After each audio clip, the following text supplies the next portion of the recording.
Again, folks, I can understand why, if you're national security advisor and you're having a conversation with a Russian ambassador and the issue of the Russian sanctions is brought up, you have to ask yourself, what's the purpose? What's the motivation for him telling Mike Pence, no, we didn't talk about sanctions?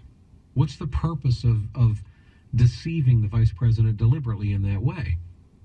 That would seem kind of odd. What it does is it feeds conspiracy theorists to say, hey, maybe he's some kind of Russian spy or insider or something like that. Or maybe Donald Trump and Mike Flynn have some kind of secret wink-wink relationship going on with Vladimir Putin in Russia that Mike Pence isn't even being brought in on. Or I mean, it feeds the conspiracy theorist talk. And so that's why it does seem like if you're a national security advisor and you have these kind of high-level conversations, you have no choice, especially if you're in a Republican administration. You have no choice but to be 100% squeaky clean and transparent in everything that you do. Because I'm telling you, if you give the Democrats and if you give the media even a drop of blood, just a drop of blood, a drop of weakness, a drop of mistake, anything at all, any I that's not dotted, any T that's not crossed, anything, they're going to swarm like a shark attack on you and they will destroy you. We've learned this already. And so in this particular case, let's face it, it's he told the vice president he didn't talk sanctions, but it turned out he did talk sanctions. And then the vice president goes on TV and says, nope, he didn't talk sanctions. Turns out that the vice president was presenting inaccurate information. Donald Trump's response, you got to go. You're fired. Okay? Now, let me stress a couple of things here. Number one, folks, right, do not think for a second that this is about the Democrats trying to protect the integrity of national security with somebody that they fear is incompetent. Democrats are playing this like, oh, but this is national security, and we have to take things like this very seriously. We have to make sure that we have absolute confidence and competence when it comes to issues of national security, right? And that's what they say. These are the very same Democrats who said it was no big deal that Hillary Clinton put top secret classified information on her unsecured email server that was most likely hacked by our enemies all over the world. The very same Democrats who said, oh, that's no big deal.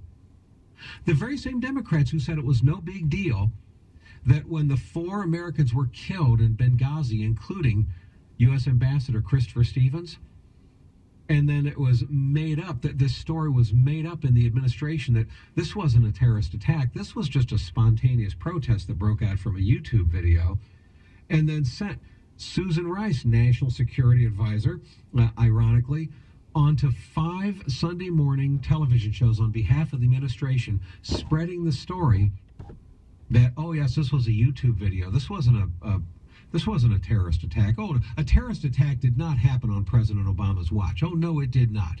This was just a protest from a California video that was made mocking Muhammad. Well, as you folks know, the information came out that that was false. It was a terrorist attack. The information also came out that the administration knew it was a terrorist attack. So they sent somebody out to lie like this. Democrats weren't upset.